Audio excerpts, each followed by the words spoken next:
casos especiais. Agora já entra aquele detalhezinho lá do haver, algumas construções que aí realmente mostra o conhecimento da pessoa, o domínio da pessoa em relação a algumas construções da nossa língua. Por exemplo, verbo haver com sentido de existir, ocorrer, ou com a ideia de tempo passado, tempo decorrido, só no singular. Havia dúvidas. Olha o haver com sentido de existir. Nós vimos lá no exemplo de simples, né? Olha aqui, ó, de sujeito simples, que existem divergências, não é isso? Divergências existem. Isso tem sentido. Agora, não tem sentido eu dizer que haviam dúvidas. Dúvidas não haviam. Dúvidas não hão. Elas existem. Por isso, é que quando você usa o haver com sentido de existir, você não flexiona, porque isso não tem sentido. As dúvidas não hão, elas existem. Certo? Então está lá. Havia dúvidas. Há muitas divergências. Olha a frase aí. Existem divergências.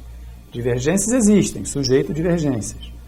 Há divergências. Não há sujeito. O haver com sentido de existir não possui sujeito. Terceira do singular. Houve várias rebeliões com sentido de ocorrer. Ocorreram várias rebeliões. Então, a mesma coisa. Haver com sentido de existir, sentido de ocorrer, não se flexiona. E aqui é para mostrar o seguinte. Quando aparece locução verbal, pode haver várias rebeliões. Quando aparece locução e o verbo principal é o haver com um desses sentidos aqui, o auxiliar continua no singular. Porque se o verbo principal dessa locução é o verbo haver com esses sentidos, que não se flexiona, o auxiliar tem que seguir a regra. Então pode haver várias rebeliões. Então nada de flexionar o haver com esses sentidos e nem o auxiliar dele quando o haver aparecer com esses sentidos. E essa última frase do haver é para mostrar ideia de tempo decorrido. Há 2 anos não aparece para ver o irmão, ou seja, faz 2 anos. Então o haver também, com o sentido de tempo decorrido, não se flexiona, não tem como se flexionar.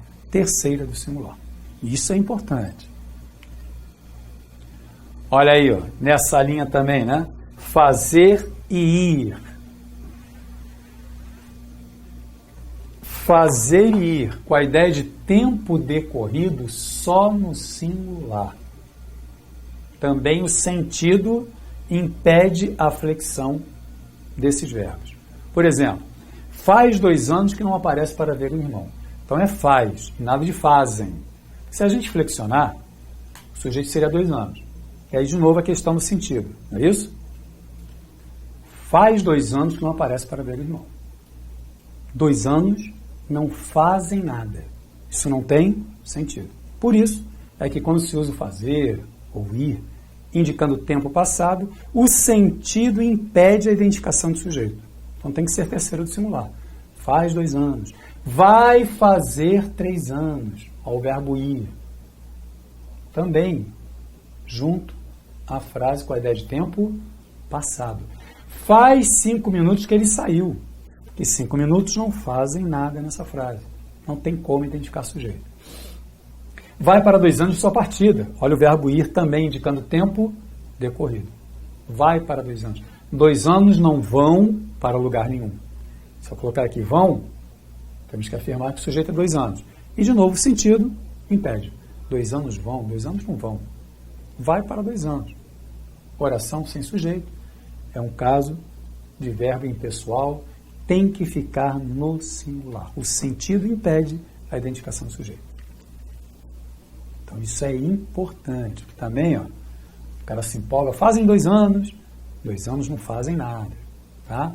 Vão para 3 anos, vão para 2 anos, nada, 2 anos não vão para lugar nenhum. É isso. Correto? Isso é importantíssimo. O verbo ser nós usamos demais na comunicação. Olha aqui. verbo ser nas expressões de horas, datas ou distâncias concorda com o termo seguinte. É simples. Se o termo seguinte está no singular, verbo ser no singular. Se o termo seguinte estiver no plural, verbo ser no plural. Então, eu digo é uma hora. É meio-dia. Meio-dia é uma expressão que está no singular.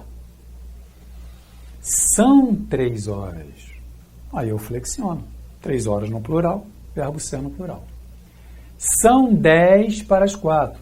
Ou seja, faltam 10 minutos para as 4 horas. Vai concordar com o termo seguinte. Hoje, data a mesma coisa. Hoje são 30 de junho. Agora, você pode usar também a palavra dia.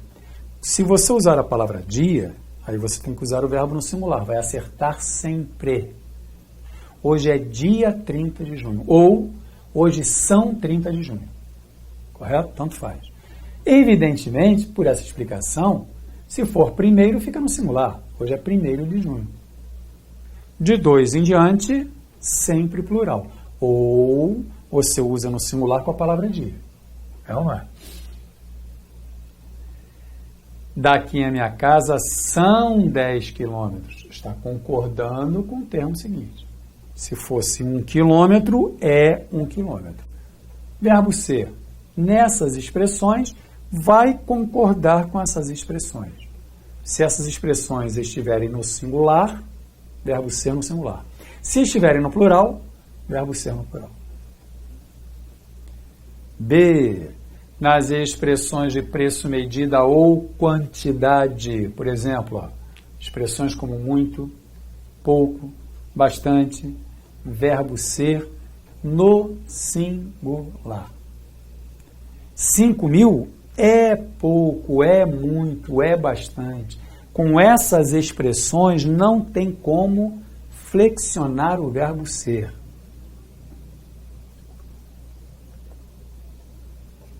Entendido?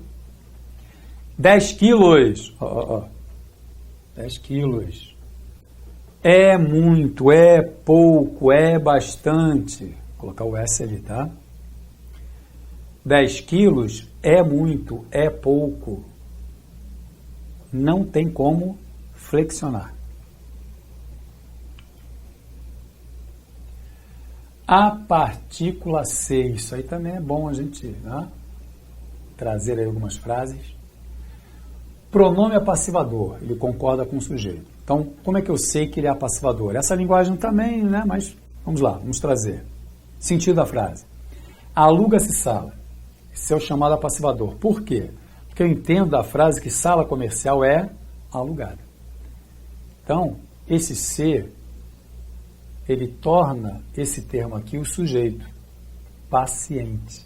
Que quando você diz aluga-se sala, equivale a dizer que a sala não está alugando nada, ela está sendo alugada. Logo, sala é o sujeito.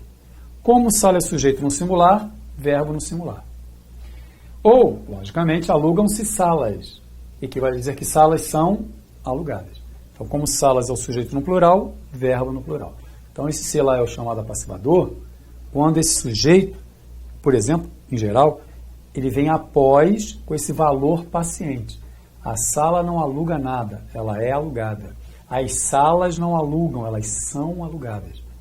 Logo, o sujeito é esse termo que vem após.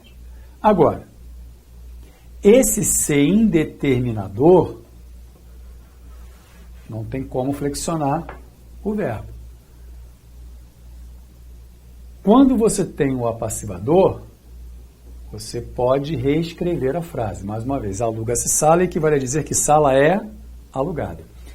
Alugam-se salas equivale a dizer que salas são alugadas. Agora, olha aqui, como ser indeterminador.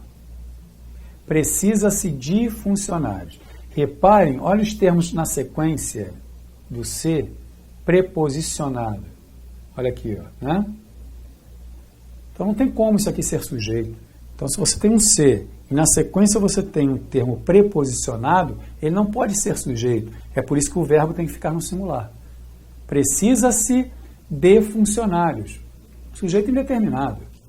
Necessita-se de todos nesse momento. Quem é que necessita-se? Não sei. Sujeito indeterminado. É preciso que se recorra a soluções de impacto. Quem é que vai recorrer? Que se recorra quem? Não sei. Então, é diferente. Não tem como você reescrever. O que vem depois, ó, é um termo preposicionado, não pode ser sujeito. Entendido? Logo, não há sujeito, você tem que usar o verbo na terceira do singular. Então, também, o sentido da frase vai me dizer se eu posso reescrever ou não. Aqui eu não posso dizer que de funcionários é precisado, não dá. Né? De todos é necessitado, não dá.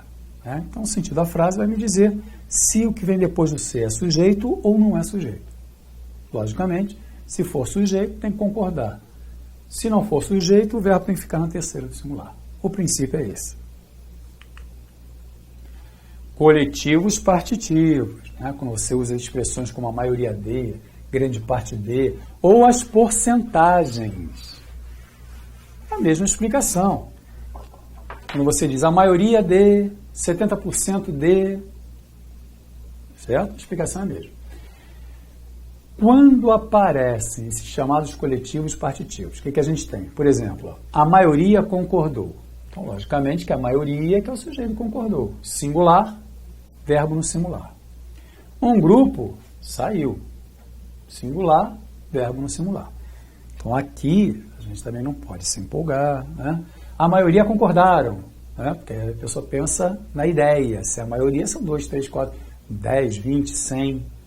Só que, se você usa só o partitivo, maioria, grupo, no singular, verbo no singular. No plural, verbo no plural.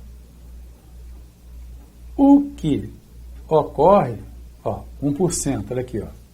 1%. 1% faltou.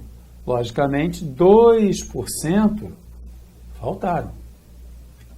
Então, se você só tem lá a maioria, grupo, partitivo, a porcentagem vai concordar. Agora, daqui para baixo, o que a gente observa? Você tem esses partitivos, a porcentagem. E você tem também, ó, um termo preposicionado. Olha aqui, ó. Isso? Então, o que acontece quando aparecem esses partitivos, ou as porcentagens, e aparece um termo preposicionado na sequência? As duas formas são aceitas. Ou o verbo concorda com o núcleo, ou concorda com esse termo preposicionado. As duas formas corretas. Ou seja, a maioria da equipe. Logicamente, aqui só pode ser concordou, por quê? Concordando com a maioria, concordou. Mas concordando com a equipe também, né? Só pode ser singular. Pode concordar com o núcleo com o termo preposicionado. Pode. Evidentemente, se os dois termos estiverem no singular, o verbo só pode ficar no singular. Se os dois termos estiverem no plural, o verbo só pode ficar no plural. Certo? Então, a maioria concordou. A equipe concordou. Agora, nessa de baixo, olha aqui, ó, por que as duas são aceitas? Porque concordando com a maioria, concorda. Concordando com o funcionário, concordam. Não é? A maioria dos funcionários concordam. As duas estão corretas. Certo? Vai depender. 1% da população. De novo, temos aí no caso a porcentagem e o termo na sequência. E aí volta aquela explicação da maioria da equipe. 1% leva ao singular. 1. A população leva ao singular. Então só pode ser votou. Agora, 2% da população votou concordando com a população. Votaram concordando com 2. É ou não é? Mais uma vez.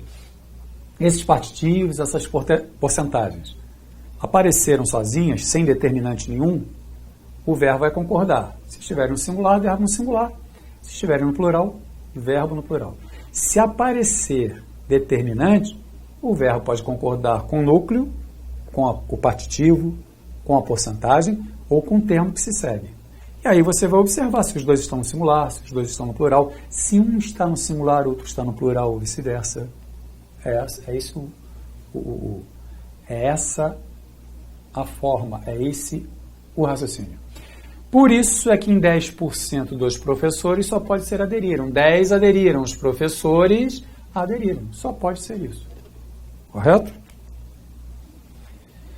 Observação. $1 milhão foi gasto ou foram gastos naquela obra. Tanto faz. Quando você tem essas expressões, 1 milhão, né? E aí também, ó, você tem a mesma explicação de 1% de, a maioria de. Você pode concordar com o núcleo, foi gasto 1 milhão, uma forma singular 1, ou foram gastos os dólares. As duas formas corretas, tanto faz. Corrija as frases quando necessário. Vamos lá.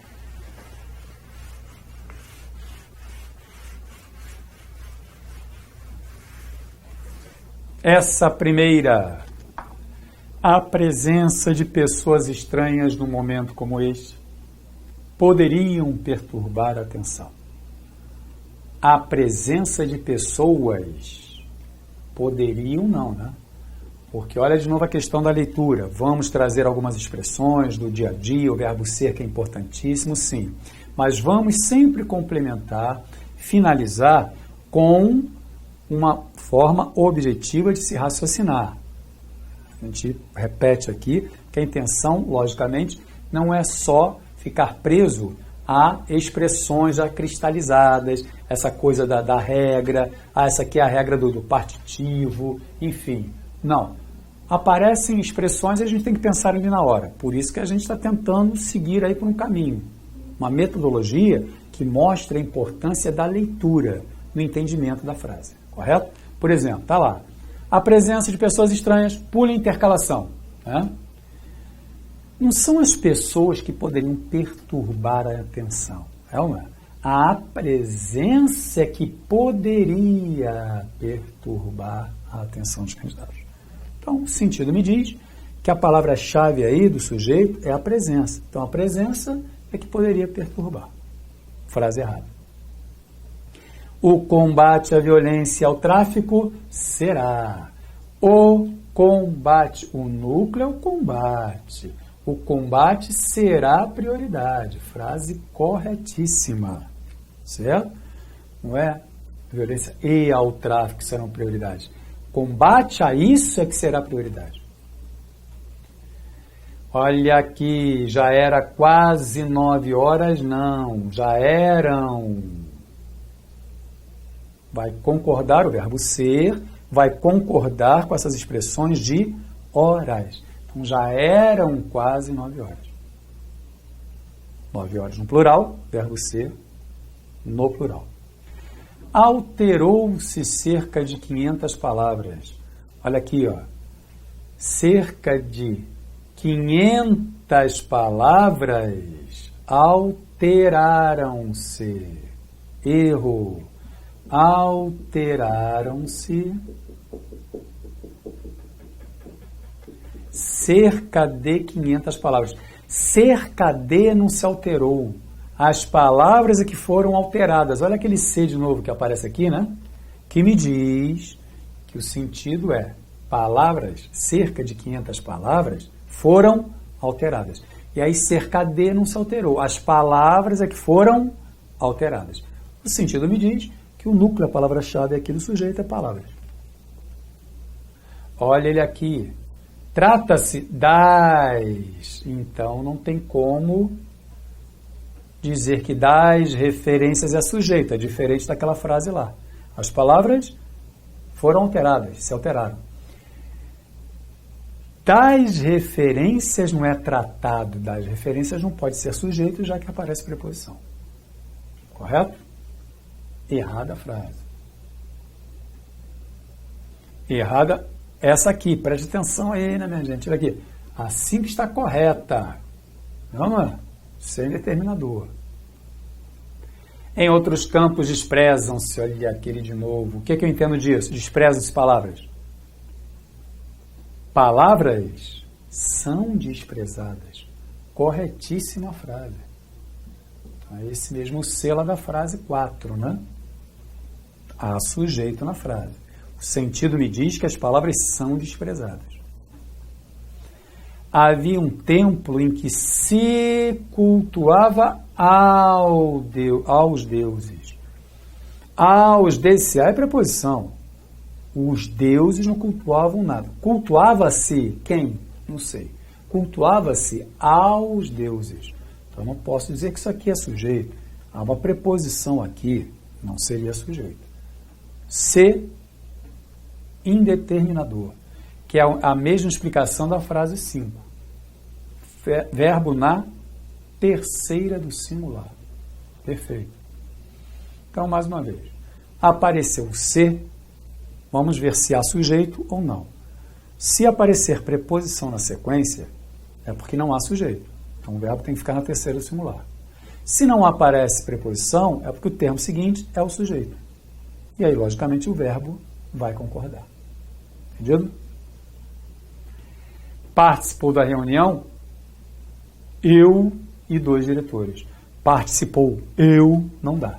Né? Ou você diz, até mesmo aqui, eu e 2 diretores é o sujeito. Aí é aquele caso em que você tem um sujeito composto e o verbo veio anteposto, veio antes.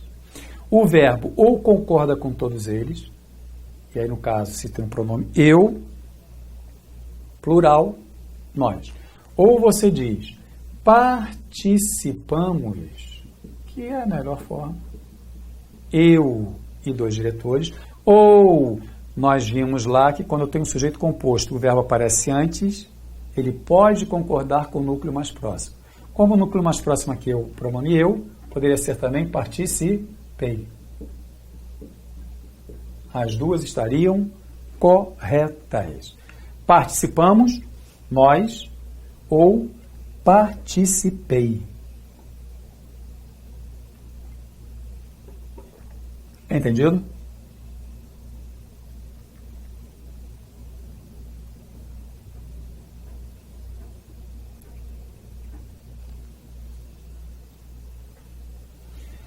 A maior parte das infecções pode ser curada.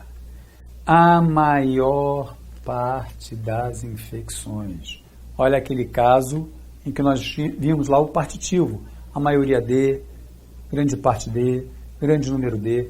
Quando acontece isso, quando aparecem essas expressões partitivas, ou concorda com o núcleo, ou concorda com esse termo aqui seguinte. Então, tanto faz. A maior parte das infecções pode ser curada, concordando com o núcleo, que é a parte, ou a maior parte das infecções podem ser curadas. As infecções, em sua maior parte, podem ser curadas. Aqui caberia também o plural, certo? Concordando com as infecções, porque é aquele caso em que nós temos o partitivo e aparece um termo preposicionado no plural. Tanto faz. Mais uma. Mexendo agora com porcentagem. Mexendo com a porcentagem. 40% da população brasileira buscam. 40 é o núcleo, por cento da população. Olha aí, aquela mesma explicação. Partitivo, porcentagens, eu posso concordar com o núcleo ou com aquele termo que se segue. Buscam. Está bom. Concordando com o núcleo, 40. 40 buscam. Mas nesse caso, caberia também o busca, concordando com a população. Tanto faz. Certo? Buscam 40% ou a população busca. As duas corretas. Olha aí, 1,20% dos jovens. Porcentagem. Concordando com núcleo, morre. Então, se você colocasse aqui morre, a frase estaria correta. 1,20% dos jovens morrem. Porque o núcleo é 1. Certo? Ou morrem concordando com jovens. Então, também é uma frase correta. Tanto faz. Porcentagem, ou com núcleo, ou com o termo seguinte. Olha aqui, ó, 30 é o núcleo, por cento da conta de energia. 30% da conta. É a mesma coisa. 30% da conta de energia corresponde à conta em seus 30%. Corresponde ou correspondem. Certo? Seriam os 30%. Outra frase correta. Sempre existirão aqueles existem, aqueles existirão. Isso está certo. Sempre existirão aqueles que aceitam, aqueles aceitam. É o mesmo sujeito, né? A economia de mercado. Como sempre, esse é o problema. Errada a frase. Haverá aqueles que lhe são contrários. Haver aí apareceu com o sentido de existir. O haver com o sentido de existir não se flexiona. Então, haverá. Certo? Quantos dias faz? Ou seja, faz quantos dias que não havemos? Há de haver. Perfeito. Verbo fazer, verbo haver com a ideia de tempo passado. Não se flexiona. Correta frase. As duas frases corretas. Agora, haviam mais de 1.000 pessoas, não dá. Havia mais de 1.000 pessoas. Haver com sentido de existir, não se flexiona.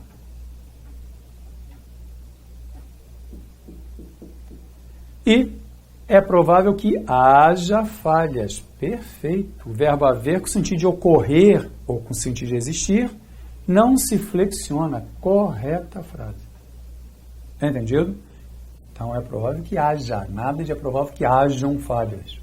Houveram falhas. Houve falhas. Haja falhas. Há falhas. Certo?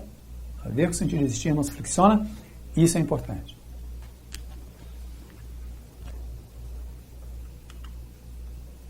Os Estados Unidos não tinham nome de lugar. Quando aparece nome de lugar, o que é estabelecido pela norma culta? O verbo concorda com determinante. Estados Unidos é um nome de lugar que aparece com determinante no plural. No caso, determinante é o artigo, tá? Os Estados Unidos não tinham a necessária infraestrutura para recrutar voluntários. Frase correta. Nome de lugar, verbo concorda com determinante. Perfeito isso. Minas Gerais recebeu. Olha aqui, outra frase correta. Por quê? Minas Gerais é um nome de lugar no plural. Só que não apareceu o chamado determinante. O artigo, por exemplo. Se não aparece artigo, verbo no singular. Então, os Estados Unidos não tinham. Agora, Minas Gerais recebeu. É isso. Tá? Vão fazer 2 anos. Vão fazer 2 anos, não. Vai fazer 2 anos. Eu tenho a chamada locução lá, um conjunto de 2 verbos. E eu tenho aqui, esse último verbo, que é o verbo principal, que é o fazer com a ideia de tempo passado. Então, nenhuma forma verbal se flexiona. Quando aparece verbo indicando tempo passado. Vai fazer 2 anos. O escolhido fui eu. Eu fui o escolhido. Correto. Né? Então, nada, o cara se empolga. O escolhido foi eu, não dá. Certo? Então, também isso aqui na oralidade, a gente volta e meia ouve. Tá? Fui eu fui. O escolhido foi ele. Ele foi o escolhido. Eu fui o escolhido. É simples. Vocês devem, sempre que possível, fazer o trabalho. Vocês devem fazer. Aqui não é o fazer com a ideia de tempo passado. É ou não é? É diferente. Vai fazer 2 anos, fez 2 anos.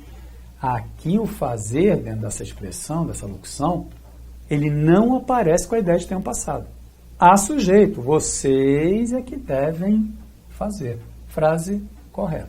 Aqui é só para mostrar em que o fazer vai se flexionar quando houver sujeito. O fazer só não se flexiona quando há a ideia de tempo passado. Essa é a finalidade. Tá? Então é isso.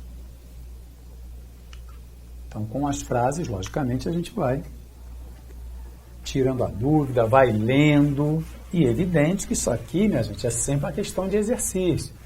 Vocês têm aí o material, ouvem uma vez, 2 vezes, 3 vezes. Isso chega a um ponto que começa a incorporar mesmo, é por aí. Né? Quase tudo na vida, como quase tudo na vida, é repetição. Tá? Bom, vamos trazer aqui algumas formas verbais também, né, interessantes, só como curiosidade, para mostrar na linguagem do dia a dia o que às vezes, né, pode ocorrer, dar uma escorregada aqui ou ali na flexão de alguns verbos. Por exemplo, existe o arrear, de pôr os arreios, e existe o arriar, de abaixar. Eu arreio o cavalo, é pôr os arreios, verbo arrear. Eu arreio. Agora, arriei para pegar o que caiu no chão. Aí é o verbo arriar, que quer dizer abaixar. Entendido? Por exemplo, no jogo de buraco. Eu arreio as cartas ou arrio as cartas? Estou abaixando, eu arrio as cartas. É entendido? Então comecem a tirar uma onda a partir de agora. Arrie esse jogo aí. Né? Vamos chamar você de ignorante, mas aí você explica. Certo? Olha aqui. Caber recebe um i na primeira pessoa do singular do presente do indicativo. No restante, a conjugação é normal. Então, por exemplo, caber eu, caibo, que é chamado verbo irregular. Agora, a partir da segunda pessoa, volta ao normal. Tu cabes, cabe, cabemos. Só na primeira pessoa que tem que ter esse cuidado. Tá? Eu caibo. Olha aí também na linguagem, empresa, no dia a dia. Cuidado para não se empolgar, ainda mais, né, que hoje a tecnologia está aí, computar, o computador, o verbo computar só apresenta a forma plural no presente do indicativo.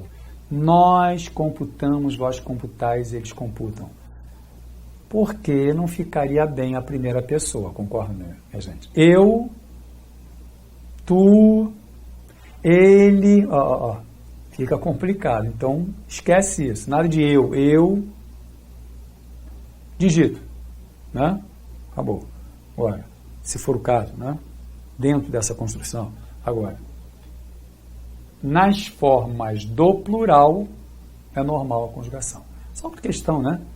De fonia, né? Né? Fica complicado. Então, só na forma plural. Deter, manter, conter. Expor, propor, intervir. Deter, manter, conter, conjugam-se pelo ter. É uma? São verbos derivados de ter. Então, por exemplo, no pretérito perfeito, eles se detiveram. Se eles tiveram, eles se detiveram. Passado. Tiveram, contiveram. Mantiveram. Certo? Nada de manteram. É uma? Deteram. Não. Se eles tiveram, eles mantiveram, detiveram, contiveram. É derivado do ter. Expor, mesma coisa. Se eles puseram, eles expuseram e não exporam. Então é para mostrar verbos derivados de ter, de pôr e de vir. Vão se conjugar por ter, pôr e vir.